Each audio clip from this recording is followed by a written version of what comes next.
right, good morning, everyone. Welcome back for our next weekly community AMA. It is it's the 24th of January Australian time. I think it's still the 23rd in most places around the world. But yeah, thank you so much for tuning in and joining us today. My name is Alcatraz. I'm a senior designer on the Raini, the Lords of Light team, and more importantly for today's conversation, I'm also the lead designer on the upcoming set, which we're going to talk about very, very soon as well. And I'll get Hitbox to introduce themselves as well. Hey. Thanks, Alcatraz. Good morning, everyone, or good evening, or just hello, depending on where you are. I am the art lead on RTLOL. A little bit about myself. I've worked in games, film, and TV. To name a few, I've worked on Star Wars, Rogue One, and The Last Jedi. Did some work on James Bond Spectre. I worked on Diablo 2, Resurrected. There's a Netflix exclusive that's coming out soon that I worked on, and yeah, worked on a couple of Xbox game commercials. But now I'm super excited to be working on RTLOL as the primary art hat wearer. I love being creative and building, and I get to do all that with like-minded people. So yeah, super excited to be here today to chat, hang out, and share some stuff with everyone.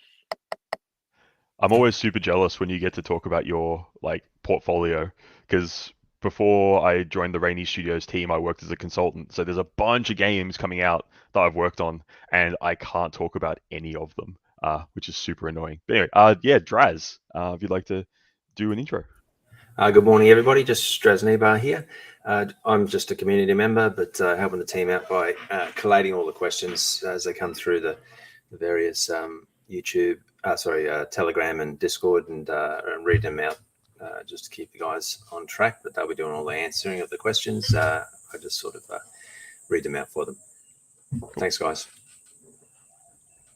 Yeah, awesome. So we've obviously got a lot of questions coming through. We've been collecting throughout the week off Discord and Telegram, and obviously there's some coming through on YouTube chat now. So yeah, thank you very much for everyone who's chatting with us at the moment.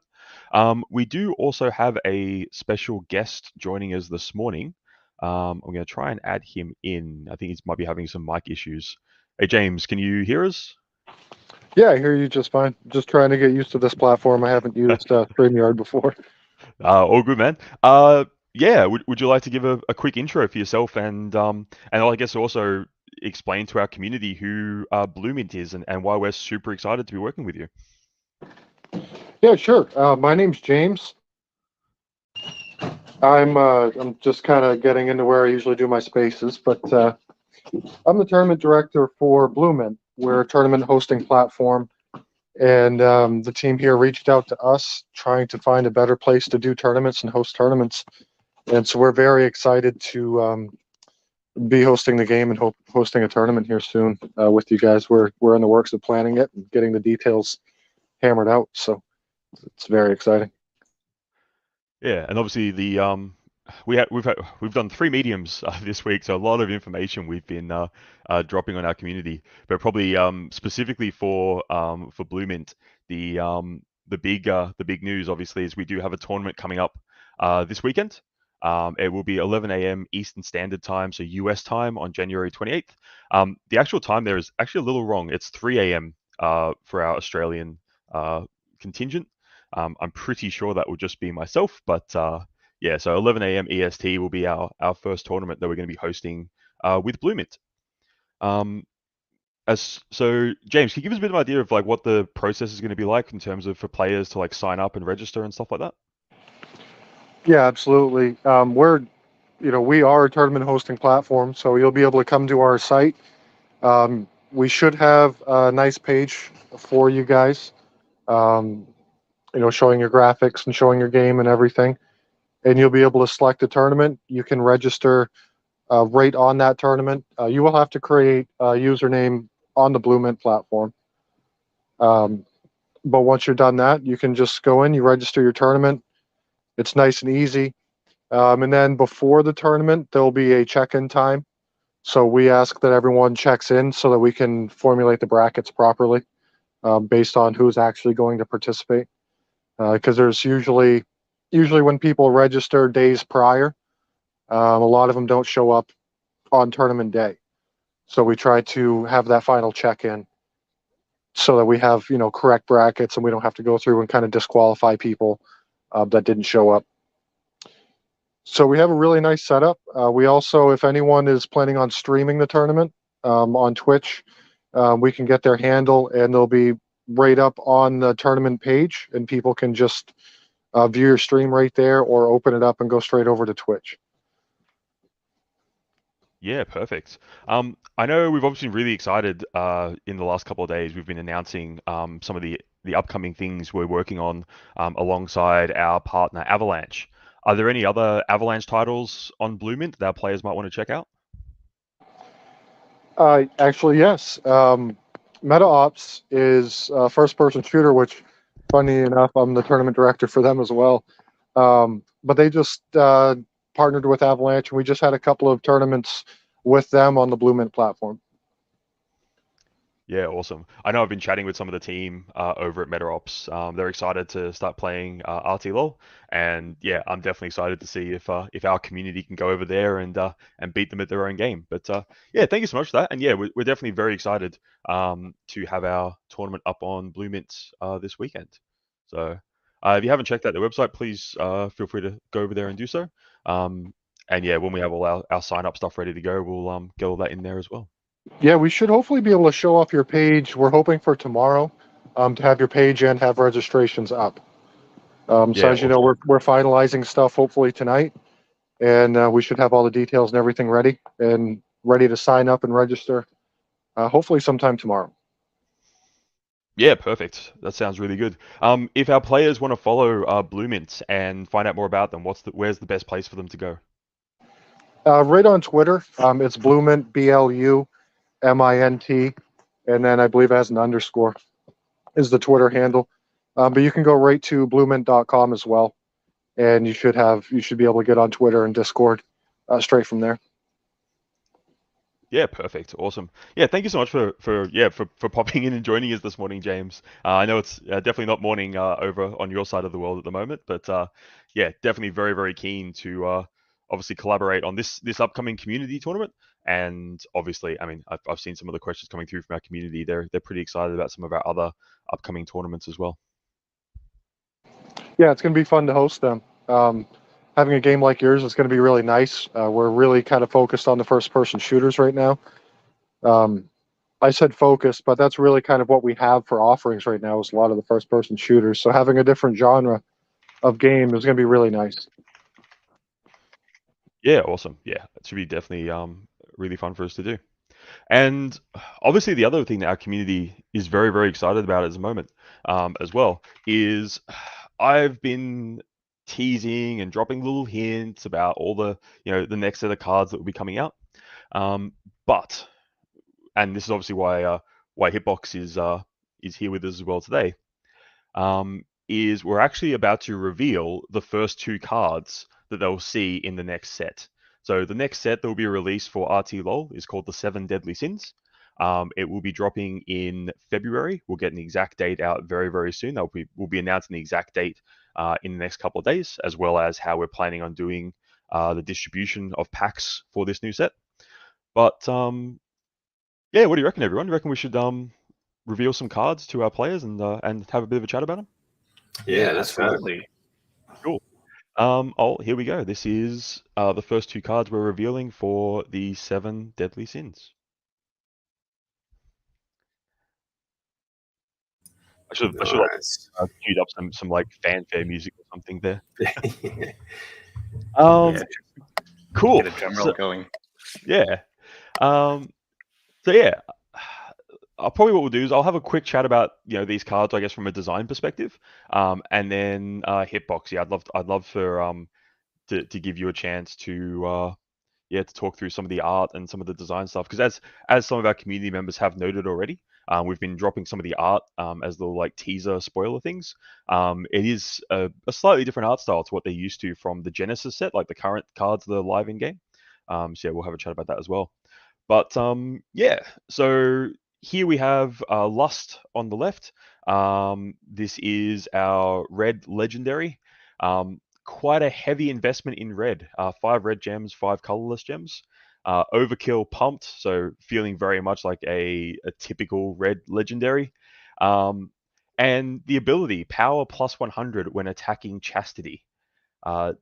Definitely would be weird if we revealed this card by itself. We were tempted to do that, but we're like, nah, let's show Chastity as well, because it's one of the coolest cards, I think, in this set. It's definitely going to shake up the metagame quite drastically. Ash. So we were heavily inspired, obviously, with the 7 Deadly Sins NFT drop that Raini did last year. And if you were one of the people that there was a promotion when that NFT set dropped last year, where if you had collected the whole set, we told you you'd be getting something. Stay tuned. I think you guys can put 2 and 2 together and get to 4. But yeah, there will be something for the people that did collect the 7 Deadly Sins Rainy NFTs last year. Nice. But yeah, so Chastity is a rare. 2 red, 1 colorless. Has Guardian. Has a very interesting ability where you have to play Chastity under your opponent's control. So that literally means you drag it from your hand and you drop it down on your opponent's side of the board. Chastity and adjacent minions cannot attack. So literally, when you drop it on the board, you're going to see chains on the minions on either side, and basically you're sort of controlling and manipulating your opponent's board in a very direct way. It's a very cool. it's a very unique mechanic. And then you combine that with the fact that, if you're able to, swing into Chastity with Lust, and, Lust has Overkill, Lust has Pumped, Lust is going to get plus 100 power. That's a lot. We're talking Elon levels of damage that you're flinging at your opponent's side of the board. So yeah, definitely a very, very powerful combo. But hopefully also 2 cards, which, depending on the deck and depending on your strategy, 2 cards that you could also use by themselves. So we're really hoping that these cards can play by themselves and still be very playable cards. But obviously, I would be very surprised if players aren't trying to put these both in the same deck and see what happens. But yeah, Hitbox, I'd love to give you the floor and just let you sort of have a quick chat through what this set was like to work on as the lead artist on the set. Yeah, thanks, Alcatraz. Where do we start? This was a super fun set to work on. I think visually there were so many ways we could have represented this particular set, and the floor was like open to like various design choices, and it's funny, right? Like Alcatraz comes to me and he's like, okay, what can we do in like the next 3 weeks? And I'm like, oh boy, all right, let's sit down and let's work it out. I get a great set of briefs about the potential card designs for all of the cards, and then we start brainstorming. We start off just generating ideas, kind of just throwing paint at the canvas and seeing where things go, and we just iterate the art over time. And one thing that I'm super excited about is that for me, the 7 Deadly Sins represents a turning point in making better art that fits with the game and is more aligned with the game design. And what I mean by that is early on in production, we for like the Genesis set, we had to move really fast in this space, and so we had card art, we had the on-play animations, and all the other various pieces of art moving simultaneously. And that's great for speed, but now we're doing something a little bit different, and we've got all of this in-house. And what that means is that like art can really lean into the design, and we can say, hey, we are going to make the art thematically on point, and we are going to make the on-play animations line up with the game mechanics, so everything feels congruent. So for me, that's a huge thing, and I hope the players will be able to enjoy all the craft that we're pouring into this set. But yeah, again, it's exciting for me because I think this is a turning point in quality for all the future sets to come. And yeah, guys, we're just getting started. Alcatraz, was there anything else? I'm sure like there's so much here that I'm missing out in terms of the process. Anything that comes to your mind that we should kind of spotlight?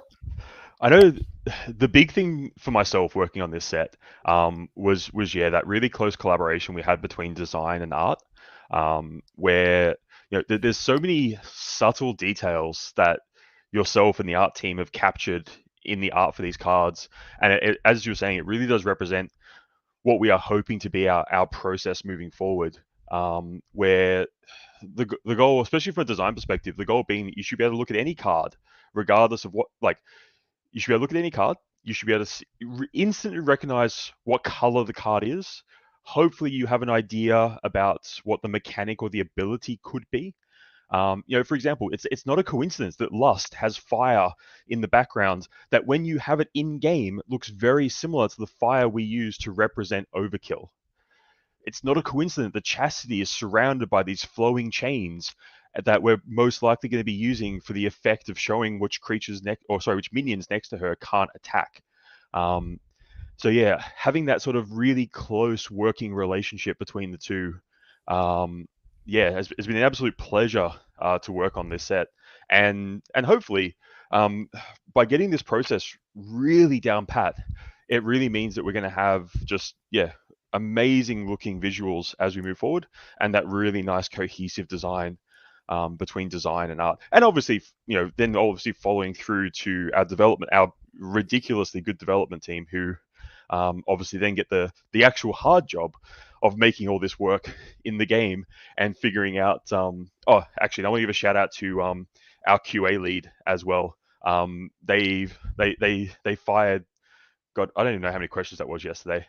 They fired this just wall of text onto Slack of just all the problems and areas that we needed to really thoroughly test out to make sure that when this set drops in the client, that everything just works the way it was intended to work from a design perspective. And just to quickly piggyback on that, this is design and art. This is QA. This is code. This is the entire team. Everyone has input on this, and we iterate on the design, on the game, on the cards, on the OPAs, on everything, so that once we push, the players, you guys, you're getting the best possible outcome of all of our work. And yeah, it's definitely a labor of love. And I mean, hopefully, our players would have seen that a little bit with the not the 7 deadly sins. God, we've done so many reveals this week. They would have seen that as well, obviously, with the Year of the Rabbit card, which we airdropped out to all of our alpha testers yesterday, actually. And I know some of our very observant players realized that we had included screen grabs of the Year of the Rabbit card that looked a little bit different to what they see in the client at the moment. And obviously these ones here on screen look a little bit different to that as well. I'd love if you want to just quickly walk us through your your thoughts as an artist on the new card designs. Hitbox. I know you've been well, I say you've been heavily involved. You've been absolutely leading and crushing in that area. Thanks, Alcatraz. Yeah. I was just looking at that. I was just thinking about the new card design layout. So for everyone that's noticed, the card design has changed, and Alcatraz and I have actually been talking about this since last year, and we felt that the card designs needed an update. We wanted to bring the card text and the card art. We wanted to kind of marry them together a little bit more. Currently, we have like in game, we show the card art, and on the side of it in a tooltip, we show the card text. And just to kind of like give a little bit of a brief why we made those design decisions last year. Last year, we felt that we really wanted to show the card art. Like the card art was the focus.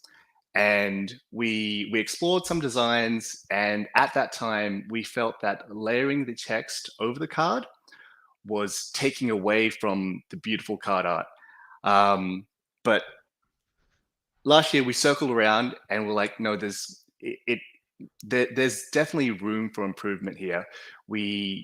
Can we marry the card art and the card ability text to one and make it feel a lot more congruent? And so we went back to the drawing board and revisited the design and explored a way that we can kind of show the card art with the card ability text on top in a way that doesn't kind of hinder the art. And this is kind of what we are working with at the moment. You'll see that the frames, like the card corner frames, are reminiscent of what we have at the moment. The icons haven't changed. We have positioned the card title just there center on top of the ribbon, and we've got a box that will hold the card text. And so the card box has a transparency, which allows you to still see a bit of that card background.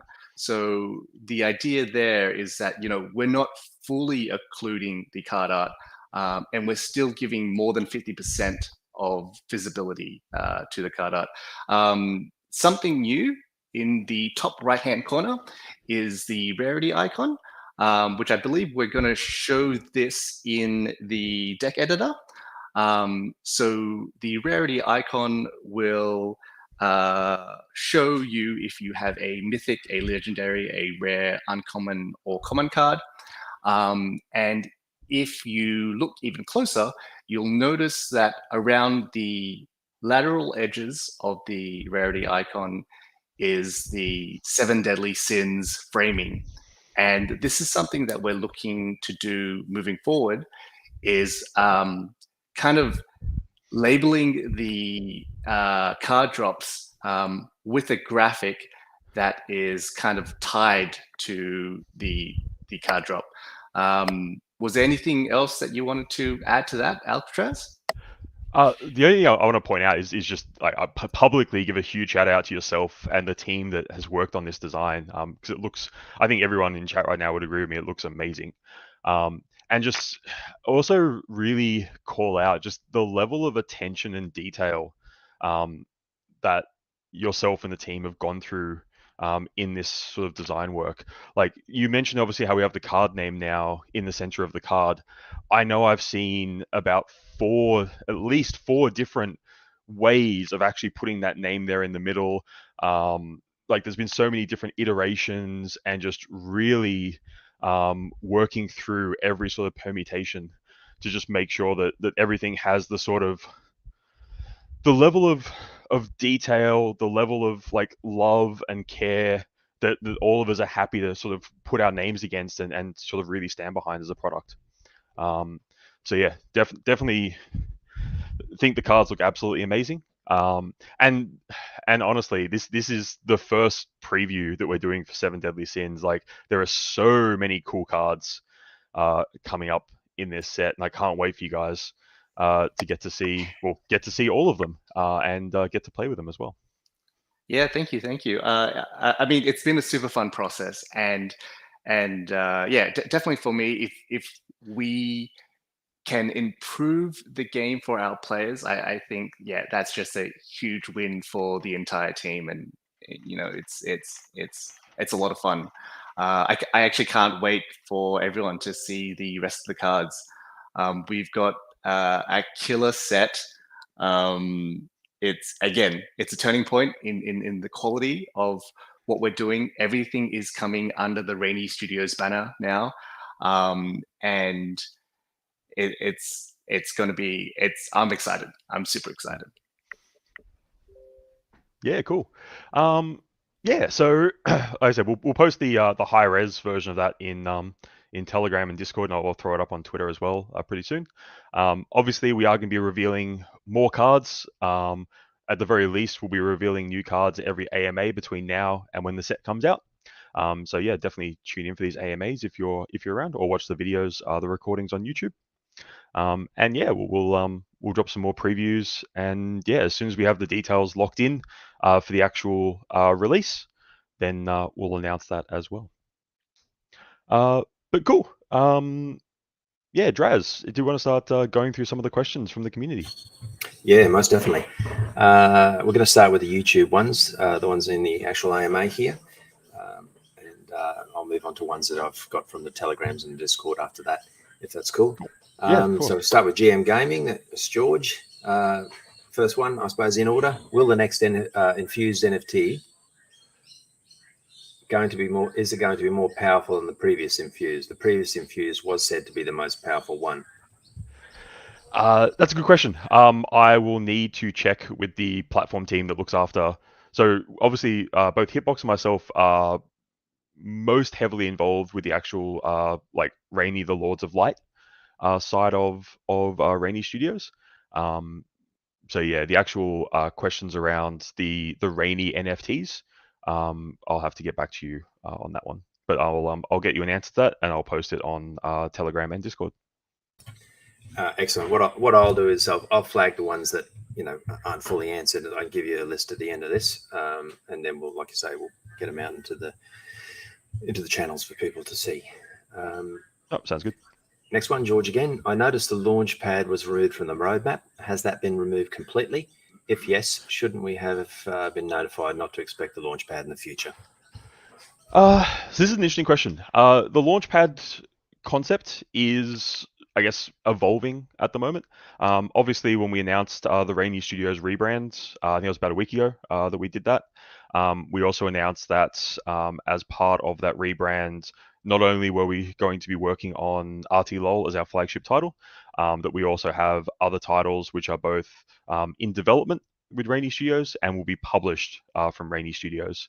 So the launchpad will basically be an evolution of that.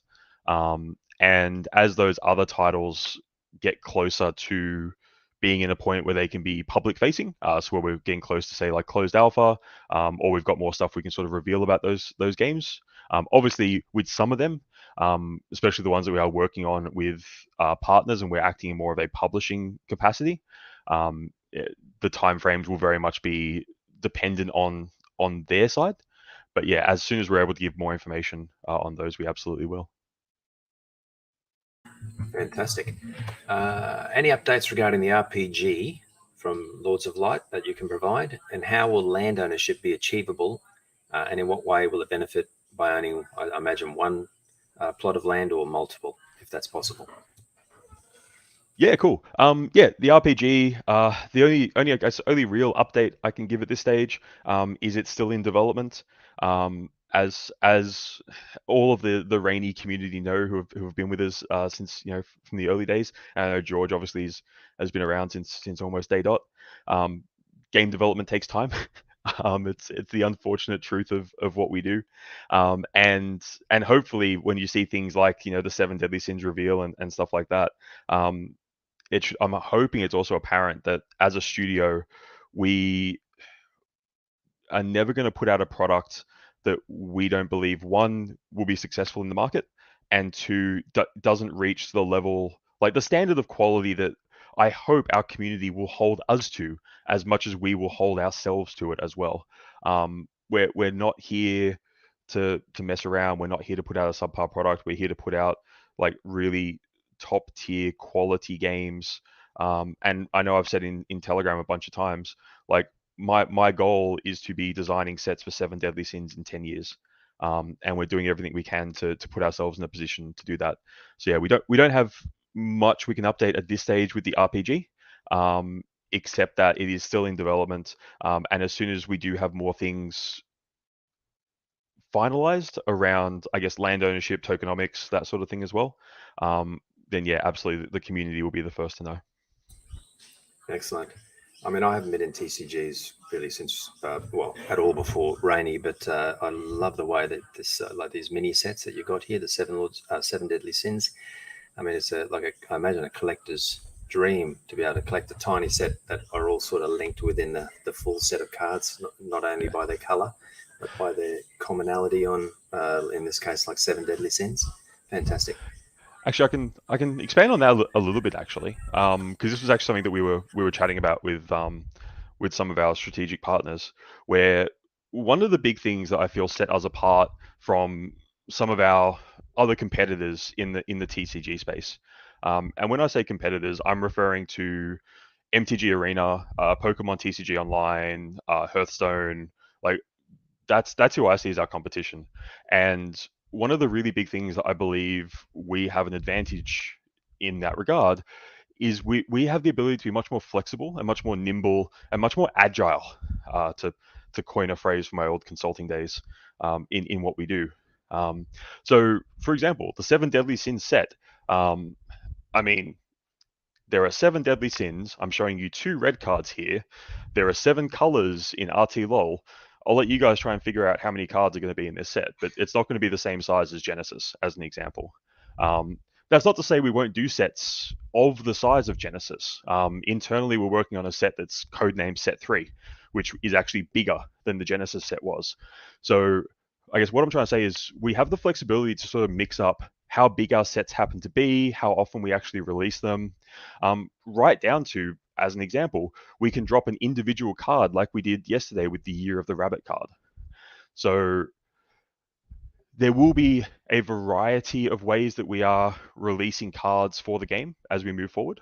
One of the amazing things that we're able to do working in specifically in the digital TCG space is, well, let's give an example using very vague terminology, and I'll let the community on Telegram try to decipher what I'm actually saying here. Let's say hypothetically, you run your first community event in December, and the overall impression that you got watching a bunch of the games was, although the metagame is relatively balanced, but maybe, red, yellow, green wasn't quite seeing as much play as you were hoping, and maybe like purple, pink, banish in particular was a little bit overrepresented for where you would like the metagame to be sitting. So maybe what you do is you come up with a cool idea to release a card for the Lunar New Year celebration.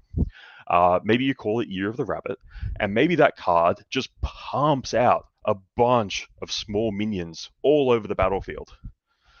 And then you do some testing, and it's like, hang on, what we've actually done here is we've actually just completely killed recursive reality in some ways.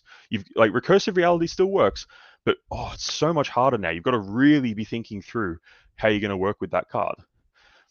Banish will still be pretty powerful. Everyone who's played a bit of RTLOL knows that Banish is a very, very strong mechanic. And I can tell you right now, there are Banish cards in the Seven Deadly Sins set.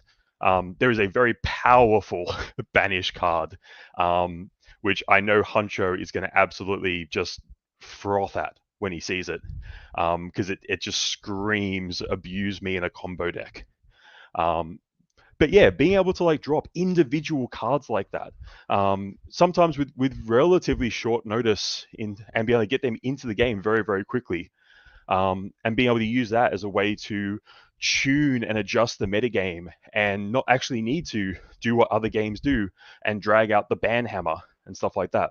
I think that's a really powerful thing that we have going for us that we're able to do, and that we will be doing more moving forward as well. So there will be big sets, there will be small sets, there could be individual cards.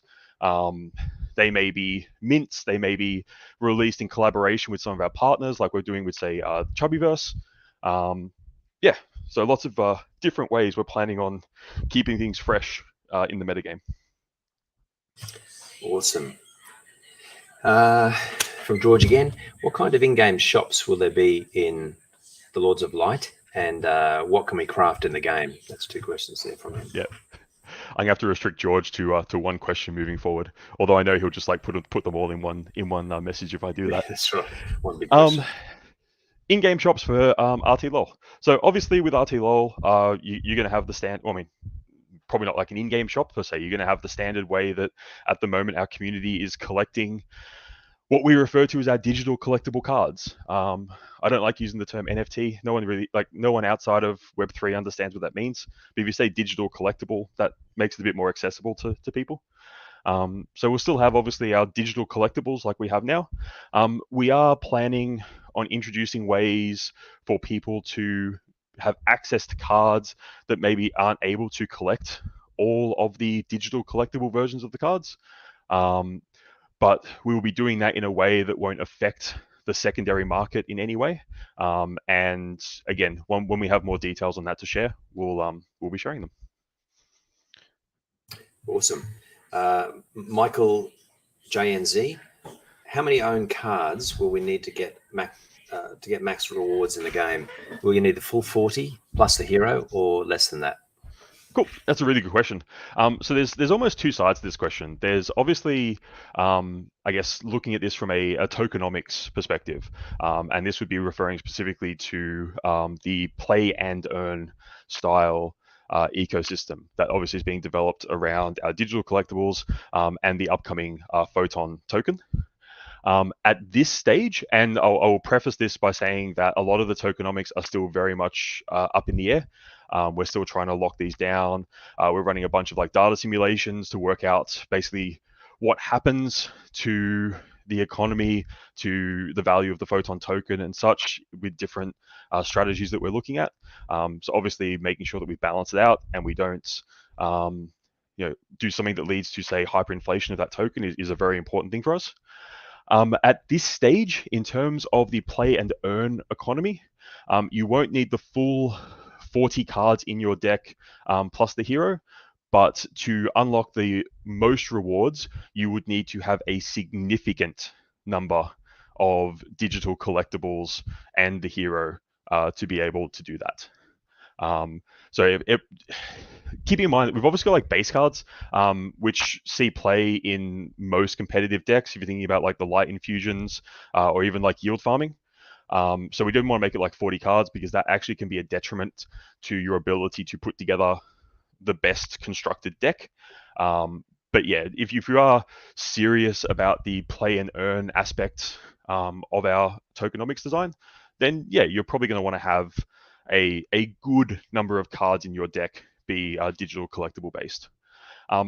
Now, if we look at this question instead of from a tokenomics perspective, but just from a game design question, if instead of when we're talking rewards, instead of talking specifically about our play and earn, we're talking about, say, leaderboards, or we're talking about maybe like a battle pass style progression system, the answer in that case is 0. So one of the big things that's where we're really driving towards, and hopefully this is very apparent through what we're doing with our tournament partners and stuff like that as well, is what we internally refer to as competitive integrity. So in terms of me ranking 2 players on a leaderboard and then potentially awarding prizes at, say, the end of a month, end of a year, something like that, based on those leaderboard positions, as long as you have the cards unlocked to use within the game, we're not gonna specifically punish or reward players based on whether those cards are just like base cards, whether they're digital collectibles, or so on, basically. Cool, nice. Just a couple of questions on on heroes. Ash Hole is saying when heroes, and Loth Hank from the Discord says, do we still get heroes based on how many card packs we buy when in the next drop, or did that mechanic change? Yeah, so that mechanic has evolved slightly. So basically, with the current plan is obviously we have heroes implemented in RTLOL, or we have, I guess, the concept of heroes is implemented in RTLOL, where the hero that you use will give you a gem of that starting color. Which I'm really happy with how that's worked out, because it sort of speeds up that early game. Plus, if you are looking to run rainbow cards, it's a great way to unlock like that extra color sometimes at the potential risk of having a weaker early game. It's definitely a very fun mechanic if you are the sort of person that likes dropping quantum rugs on people. At this step, and obviously the heroes will also be a big part of the overworld or the RPG, depending on if we're using the internal name or not. Internally, it's known as Project Overworld. And the heroes obviously will be your physical representations in that RPG world as well. So we're looking at doing most likely it will be a digital collectible release. So it'll be an NFT based release to allow you to collect the other hero or more higher level heroes than the base heroes, which are unlocked in the RTLOL client at this stage. We'll release the details of that as soon as it's ready to go. We're still in the late planning stages for this one. But at this stage, don't be surprised if a significant number of those are allocated specifically for Raini holders who have rainbows and unicorns. Excellent. Looking after the Rainy holders. Nice to see. George again, last one from George. Do you have a time frame when you'll stop the card drops? Meaning any other future cards created will only be achievable via in-game, or will there be a third card drop and card drops beyond? Yep, that's a good question. When are we going to stop the card drops? Hopefully never. There's two things that we hinted at in the medium that I'll touch on here actually. And we're going to actually put out more details in the future medium. I expect that in the next couple of weeks. And it's actually going to be one of those mediums where most of the text isn't us joking around and sharing memes. We're actually going to get serious for a second, which feels very weird to say. And I apologize to all of our community who don't like when I get serious. But this is an area we do have to get a little serious for a second, because it directly affects the people who are collectors and are holding obviously RTLOL NFTs, digital collectibles. So yeah, we want to make sure we're very clear on what our policies are going to be moving forward around what we refer to as our reprint policy and what we refer to as our competitive format policy. So I'll start with the reprint policy.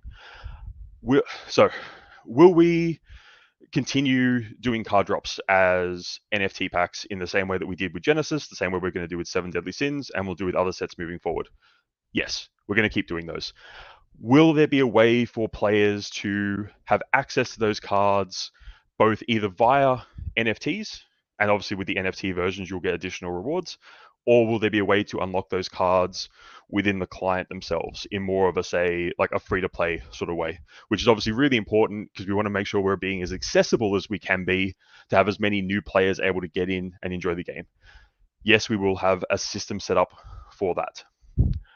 But one thing I want to make super clear, and as I said, we're actually writing up a proper formal document that we're going to whack on our website, and this will be something that we sort of etch in stone. We will never do a functional reprint of any card which we have released as an NFT. So what does that actually mean? When we say functional reprint, so one, we are never going to reprint Quantum Rug in a future set. We are never going to reprint Werewolf in a future set. After 7 Deadly Sins is released, we are never going to reprint Lust in a future set. Full stop, end of discussion. The reason why we say functional reprint is because we want to basically make it this really clear to our community.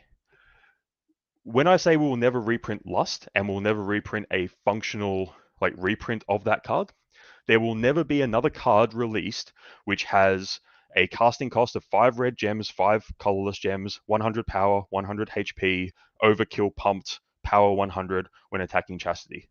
That's what I mean when I mean a functional reprint. There will never be another direct copy of that card. Why is that important? Because we've got some amazing community members who have collected a lot of cards. They've collected a lot of Genesis, and we've got a lot of community members who are really excited about collecting more cards as they go forwards. Now, theoretically, if in set 3 I was to reprint, I don't know, Ogre, and move it into the common slot and just flood the market with that card, then all the existing ones, the value just drops to 0, and that's no good for anyone. So, yeah, like I said, we will have our proper reprint policy formally put out there for the community very, very soon. But yeah, the TLDR version is, if you are one of the people who enjoys collecting RTLOL NFT cards, we will never reprint cards moving forward, which are functionally identical to cards we have printed in the past. Now, does that mean in 5 years' time, I won't print a card that's very similar to Ogre, but maybe has a slightly different power or toughness? Maybe. Will I print a card maybe that's similar to Koya, but it costs a little more and maybe has more power? Maybe. But we will never do functional reprints.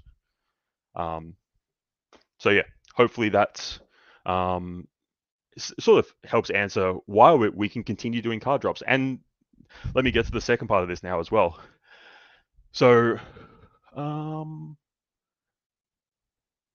cool. Sorry, Artkin just sent me a text. I was just checking what it was. It's always worrying when the co-founder sends a message right when you're talking about something serious. It's like, ooh, have I just said something I shouldn't have said? But no, it's all good. Yeah, cool. Yep.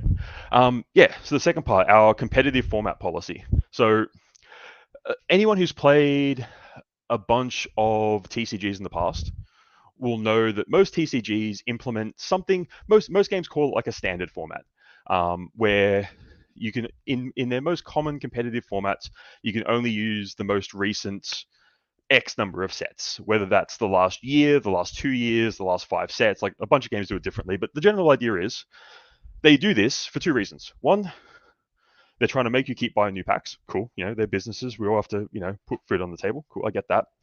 But it also means their designers can be super lazy in some regards, because it means if they do release a card that breaks the meta, well, guess what? 2 years later or a year later, it's going to rotate out and they don't have to worry about it anymore. And then they have like a second competitive format, which is their you can play with anything sort of thing, but it never gets the sort of love and attention that it should.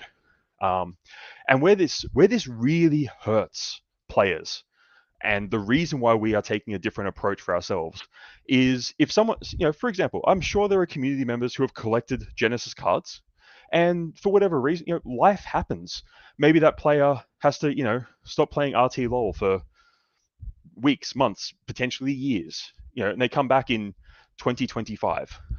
But because of that rotation, because of that standard sort of format that the game uses, all of a sudden, all those cards that they're sitting on can't be used in the most common format of the game. So it hurts people from a ability to play the game perspective, and it does some pretty nasty things to collectors too, because all of a sudden, that when cards rotate out, they're probably going to drop in price, which again, never a great situation for anyone. So our plan at this stage, and again, this will be formalized as we put in a document, we'll put it on Medium, we'll put it out there for everyone. The primary competitive format for RTLOL moving forward from here is what we refer to as an eternal format. What that means is that you can use in our competitive format any card that has been released for RTLOL that falls within our deck building requirements. So obviously, the deck building rules, so you can't have more than 1 copy of a legendary and stuff like that. There will be a banned and restricted list that we will pull out when we need to. So that will be if something has completely warped and broken the game. Like say, for example, we accidentally release a combo that can kill players on turn 1, for example, something like that, that just completely destroys the meta, then we will use our banned and restricted list for that in very, very specific situations. But the general goal that we're driving towards here is that I should be able to build an RTLOL deck with all my favorite cards in 2023, and I should be able to use that deck and play in an event in 2033 is the goal. So hopefully that all makes sense. I apologize. Yeah, Ash, I apologize for serious business for a second there, but I think that's important information for our collectors and for the community to be aware of as we move forward. And as I said, doing an Eternal format as the lead designer, did I just give myself an absolute boatload more work to do? Yeah, but I think it's a really important thing for us to do when we want to make sure that our community can use the cards they have, that they can keep playing the game, and theoretically, if someone decides they want to come back after months or even years, you should be able to jump straight back in and pick up where you left off. Yeah, there'll be a bunch of cards that you haven't seen before because we're going to release a bunch of new cards between now and then. But that deck you built, your Kitsune pink purple banish deck, your red yellow Phoenix when Lambo deck, those decks should just plug straight back in and off you go. Awesome. Onto Crypto Cloaker. Will FTM be totally dropped? Yeah, basically. Yeah, I'm not going to sugarcoat it. Obviously, we have no plans on changing anything we do on Ethereum or BSC. Obviously, we've made it pretty clear that Avalanche is a major partner of ours moving forward. They're very heavily invested in making sure that RTLOL is a successful game. So we'll release more details specifically around what will be happening with FTM. If you have any rainbows or unicorns, we will set up systems for you to bridge them across to other chains. But yeah, I wouldn't expect to see any new card drops or anything like that on FTM. If you do, I actually don't think we have cards on FTM. I'll have to double check that. I don't think we do though. We don't know. Yeah, it's just the Raini token. Yeah, so as far as the Raini token is concerned, yeah, we will provide the community with all the tools they will need to move those tokens and any associated rainbows and unicorns onto one of the other chains, which at this stage for the Raini token specifically is Ethereum and BSC.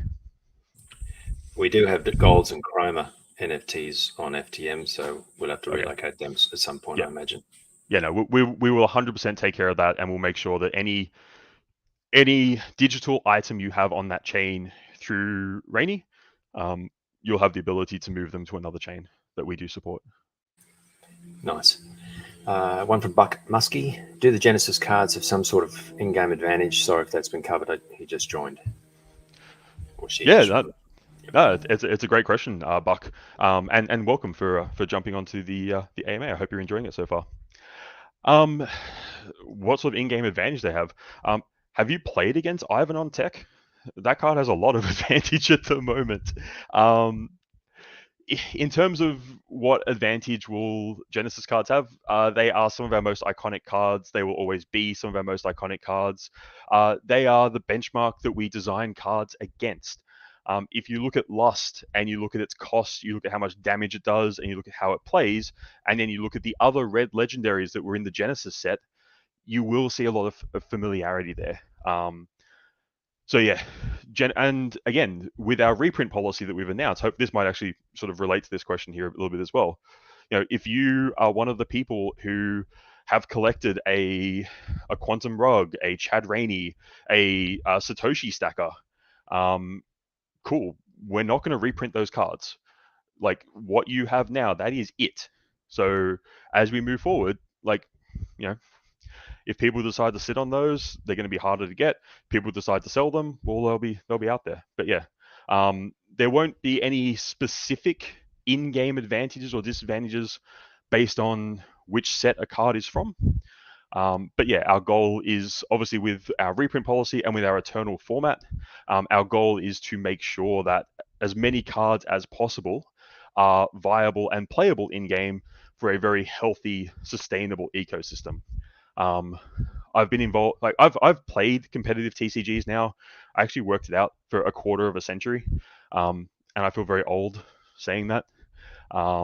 If it helps, I started when I was a teenager, so that might help that I don't feel quite as old now. But yeah, like power creep is the thing that a lot of games,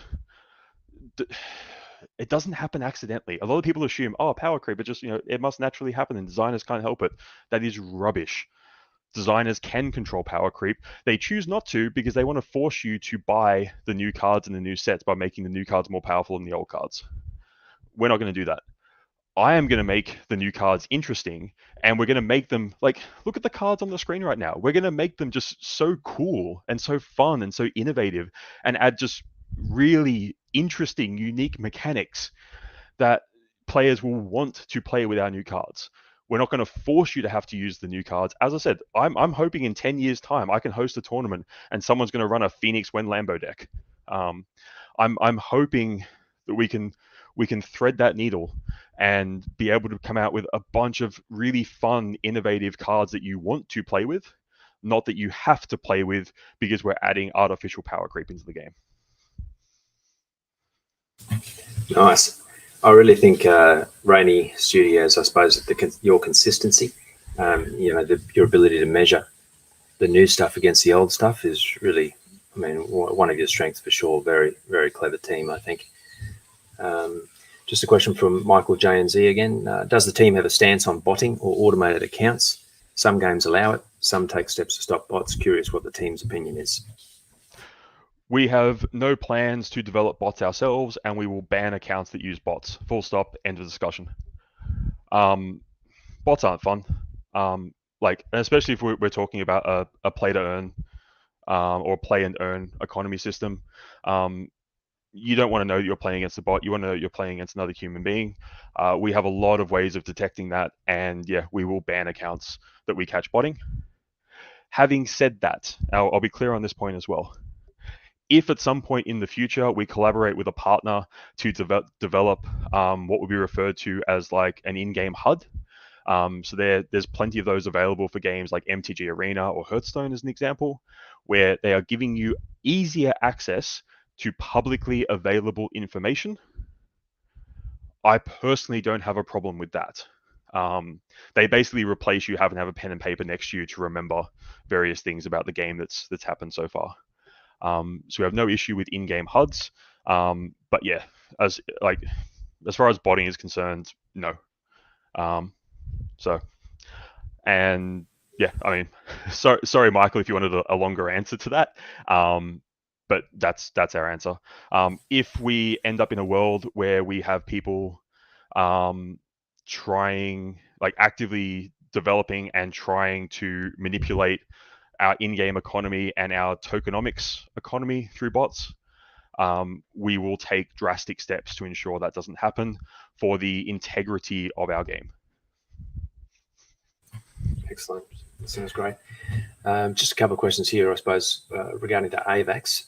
From Fries. Eventually, will all staking and rewards be movable to AVAX? This includes bows and corns along with NFT staking, just due to ETH gas fees being so high. Yep. Yeah, I mean, it's no secret. One of the reasons why we're super excited about our partnership with Avalanche is because they don't have crazy gas fees. I mean, to give a real world example, we airdropped the Year of the Rabbit card yesterday to all of our alpha testers. I believe it was in the vicinity of 500 NFTs that were minted over the course of 2 transactions. I mean, all the information is public. You can go look it up on Snowtrace. That actually cost us like cents to do that. Whereas if we had done that on Ethereum, we'd probably be broke. So at this stage, we haven't 100. So actually, I need to be clear. Please do not try to bridge your Year of the Rabbit card to Ethereum or BSC yet. The updated contracts have not been deployed on those chains at this stage. So there is a good chance if you do so, your Year of the Rabbit card will be lost. So please don't do that yet. I can't speak as to what will be happening with the Raini token itself. But I can say, as far as the RTLOL assets are concerned, so when we're talking about cards and we're talking about the upcoming Photon token, that yes, we are fully intending for all of the functionality you expect currently from Ethereum and BSC should be enabled on Avalanche as well. Awesome. But yeah, I can't talk to the Raini token itself specifically because I'm not part of the team that makes the decisions on that one. No, that'll all come obviously. Just another couple of questions on AVAX. Will we have staking on AVAX before the launch for people thinking of bridging cards, and do we have to bridge all cards to Avalanche? Obviously we don't, but just a slight elaboration. Yeah, I'll touch on that second part first, and I'll be super clear on this. At this stage, if you have cards on Ethereum, BSC, or Avalanche, they will all be identical as far as in-game usage is concerned. We want you to have your cards on the chain that best suits you. We know for a fact that our people who are heavily involved in trading our cards prefer to do it on the Ethereum chain. It's where there's more activity for trading, and that's where they prefer to be. And obviously, some of our community prefer BSC and hopefully Avalanche because of those lower gas fees. So we want you to be on the chain that works best for you. And yeah, our in-game clients will correctly read your cards from each of the supported chains, and we'll just I hate saying this because our developers always roll their eyes, and I'm underestimating the amount of work that's involved in this with how simple I make it sound. But our goal is that regardless of where you have your cards, if you have linked wallets to the client, your cards should show up and they should just work.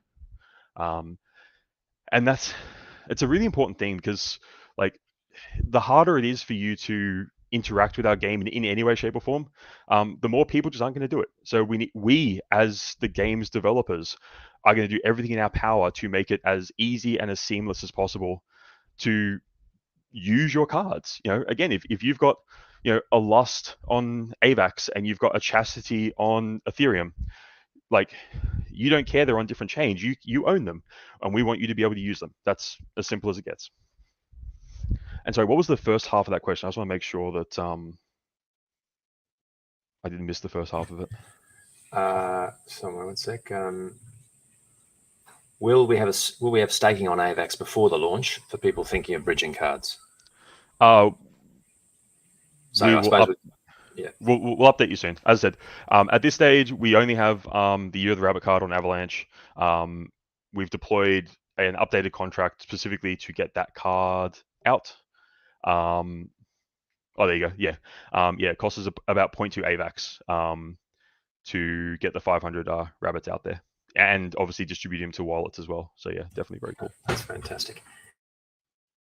Just a question here from Fries. Also, when the game's done, can you guys develop some sort of trading system on your website?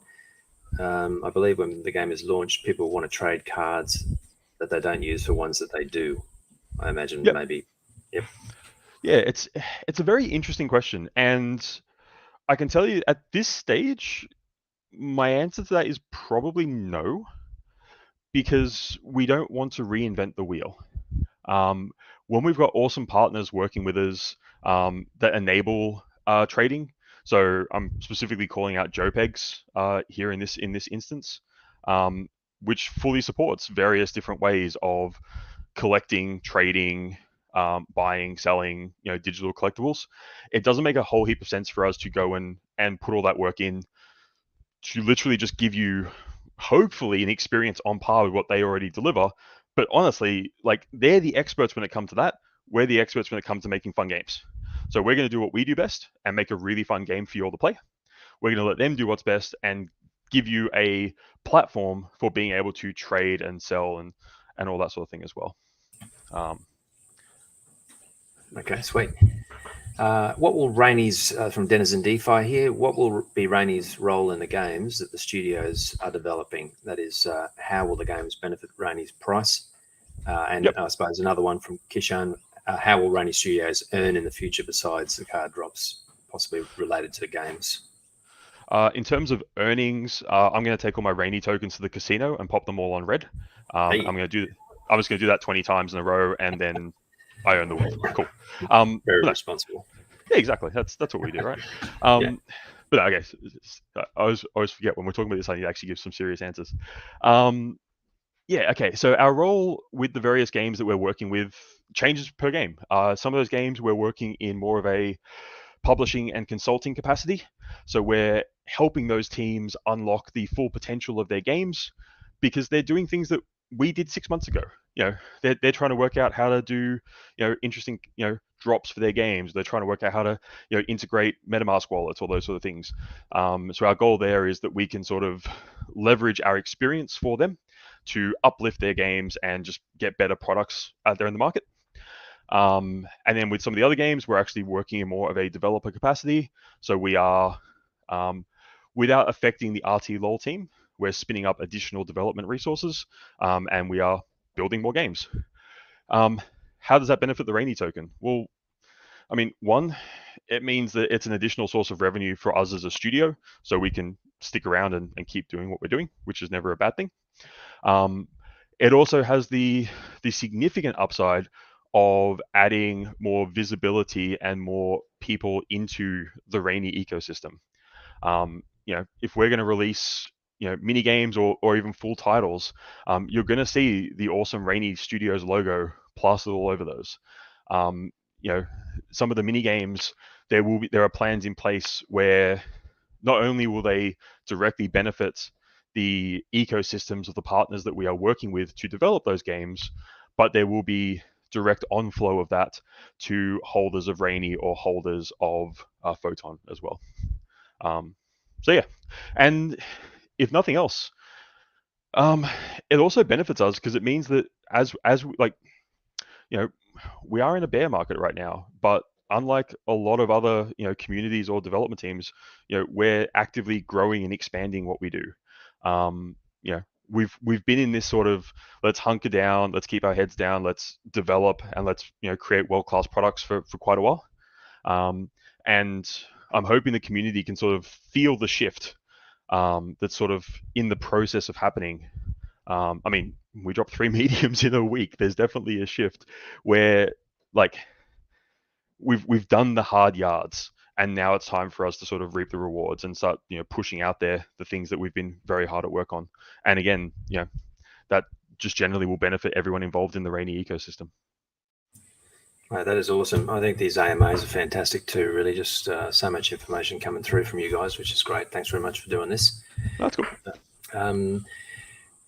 Kishan asked, will there be an early reward for testers of RTLOL? We've got that one, obviously, the year of the rabbit. That was fantastic. Thank you very much. That question was literally asked a few hours before we announced the card. So I'm like, there will be. Yeah. So hopefully you'll enjoy the year of the rabbit card. From our testing, it's a very fun little combo piece. And also worth noting, we have capped that as a mint of 600. So why not 500? Because you can see from Snow Trace that there was about 500 given out. We've given ourselves a little bit of a buffer there. One, so if we have missed any alpha testers, that maybe we had the wallet information incorrect or something like that, we can make sure we do a second airdrop to make sure they do get their cards. And it also gives us some that we can do for prizes and incentives moving forward. But again, obviously really important for our collectors to know what the cap will be on that particular card. So yeah, that is set at a mint of 600. That's awesome. It's got awesome animation too, actually, which put out there. That's fantastic. Yeah, if you haven't seen that, I believe I posted that in the Raini Telegram. I'll drop it again after this, but I'm not going to show it off here. So if you want to see it, you're going to have to jump on the Raini Telegram. Nice. One from Florian, bluetee.xbt. He's just asking about when you're going to promote the Canpipe Panda tournament, I imagine. Yep. So we've been a bit quiet on the tournament front at the start of this year. You can probably figure out why. James from Blue Mint jumped on our AMA this morning, and we got to introduce the Blue Mint team as our new tournament partners moving forward. We've obviously got our community tournament coming up on the 28th, so we're very excited for that. There's some really cool prizes being given out for that. There's a bunch of packs. There's a bunch of Year of the Rabbit cards. All the details are in the most recent medium. Once we have that community tournament out of the way, then it will be full steam ahead on promoting our next event, which will be the Campai Pandas tournament.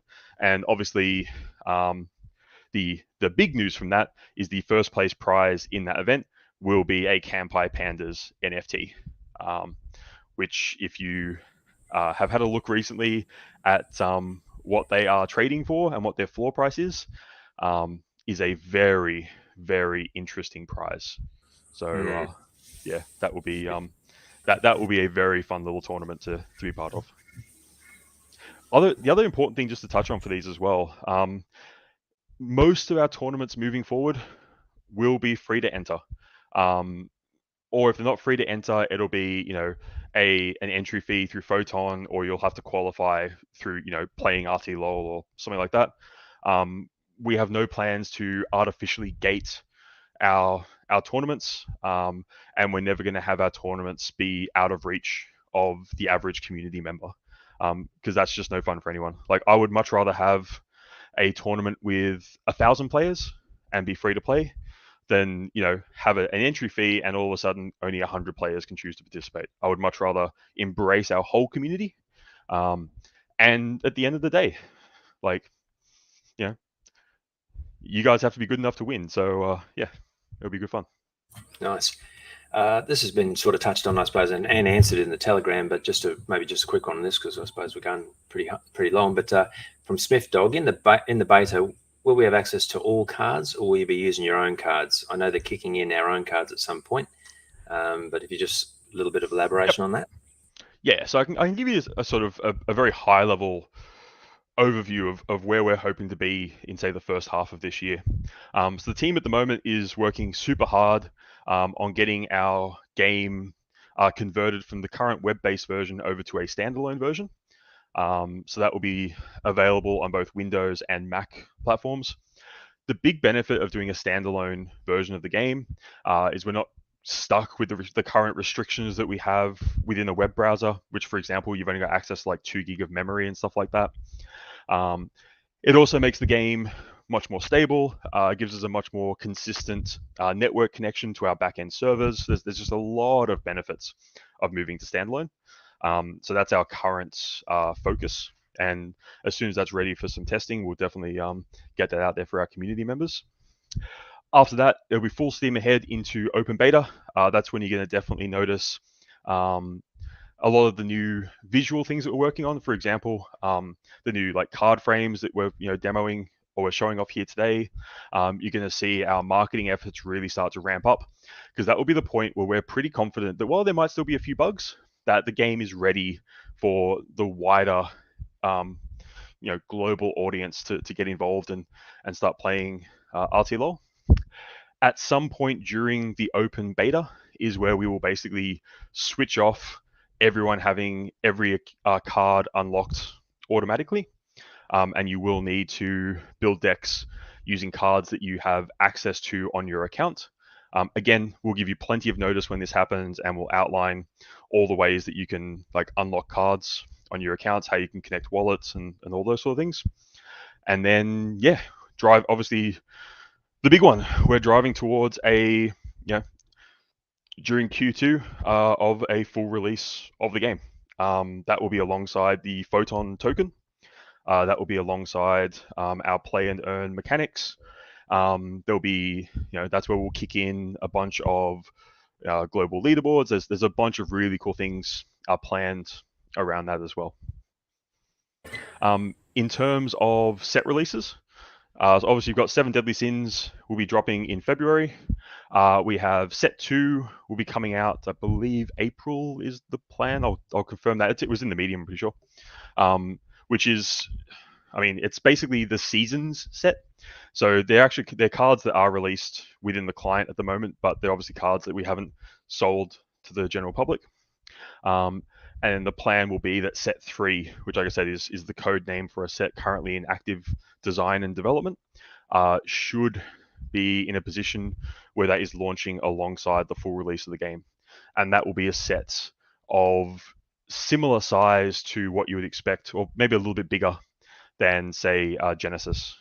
And yeah, there's a lot of cool mechanics in that again, won't won't force you to have to use the new cards because they're just completely overpowered compared to everything else.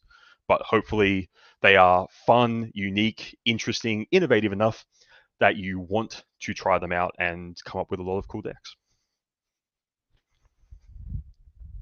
Excellent, mate. Just last question. I think that's actually listed here is there a fixed supply of photon? And I think that answer is yes. But how do you go about calculating what that fixed supply would be, considering you have to do it at the beginning? Yep. There is a fixed supply. We're allocating certain amounts of the photon token for various things. So there'll be an amount of photon that we put aside that basically people will use the X photon vesting token to sort of claim, and that will be like allocated for rewards there. There'll be a allocation put aside for in-game rewards, an allocation put aside for tournament prizes, all those sort of things. So basically we divvy it up. And yeah, obviously important to be a fixed supply because we don't want a hyperinflation style situation on our hands if we just let it go crazy.